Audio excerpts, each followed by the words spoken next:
அபிஷேக் சர்மா யப்பா என்ன மாதிரியான மேட்ச்ரா சாமி, எங்க போட்டாலும் அடி. பேட் ஸ்விங் இருக்கே, ஸ்டார்டிங்ல இருந்து எண்டு வரையும் பாருங்க, நிக்காம அப்படியே பேட் ஃப்ளோ போய்கிட்டே இருக்கு. அதான் அபிஷேக் சர்மாவோட ஸ்பெஷாலிட்டியே. இந்த பக்கம் அபிஷேக் சர்மா ஆடிக்கிட்டு இருந்தா, அந்த பக்கம் நம்ம சூரியகுமாருக்கு ஆட்டை பிடிச்சிக்கிருச்சு. ஸ்கைன்ற பேருக்கு ஏத்த மாதிரியே வானவெடிக்கலாம் சும்மா தரமா இருந்துச்சுங்க. இந்த பக்கம் அபிஷேக் சர்மா வானவெடிக்க காமிச்சா, இந்த சைடு ஸ்கை ஸ்வீப்லாம் அடிச்சு சும்மா கலக்க விட்டாப்ல.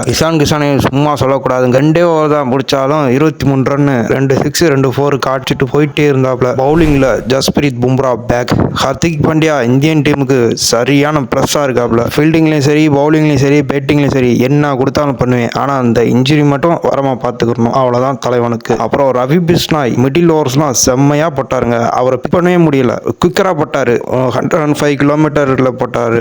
குல்தீப் யாதவ் பொறுத்த வரைக்கும் கொஞ்சம் ஸ்லோவரா போடுவாரு. ஆனா ரவி பிஷ்னாய் வந்து குவிக்கரா போட்டனால அவரை ஆடவே முடியல. சரியான பவுலிங் போட்டார் இன்னைக்கு. ஜஸ்பிரீத் பும்ரா அந்த போல்டெல்லாம் பார்த்தீங்கன்னா சும்மா தெறிக்க விட்டாப்ல. ஃபர்ஸ்ட் பாலே போல்டு. பழைய பும்ராவை பார்க்க முடிஞ்சது. சீரீஸை 3-0 தட்டி தூக்கிட்டாங்க. இந்தியன் டீமை யாருமே கட்டுப்படுத்த முடியாது, ஆஸ்திரேலியாவை தவிர. இப்படியே போய் வேர்ல்டு கப்ல கப்படிச்சா நல்லா இருக்கும். நெக்ஸ்ட் மேட்ச் 5-0 ஜெயிப்பாங்கன்னு நினைக்கிறேன். ஏன்னா ஜெயிக்கலாட்ட எப்படி இந்த டீமெல்லாம் கட்டுப்படுத்தவே முடியாதுங்க. 10 ஓவரில் 150+ ரன் சேஸ் பண்ணி கெத்து காமிச்சிட்டு போயிட்டே இருந்தாங்க. நியூசிலாந்து பேட்டர்ஸ்லாம் அபிஷேக் சர்மா பேட்டை வாங்கி, எப்போ உன் பேட்டை கொடுறா பார்ப்போம், ஸ்ப்ரிங் எதுவும் வச்சிருக்கியான்ற மாதிரி பார்த்து செக் பண்ணிக்கிட்டு இருந்தாங்க. கடப்பாறைன்றது இப்ப இந்தியா தான் T20 பொறுத்த அளவு. ஜிஜி மாமா கவலைப்பட தேவையே இல்லை. T20 பொறுத்த அளவுக்கு நம்ம பையங்க கெத்து காமிச்சிருவானுங்க. அப்படியே சப்ஸ்கிரைப் பட்டனை தட்டி விட்டு போயிருங்க.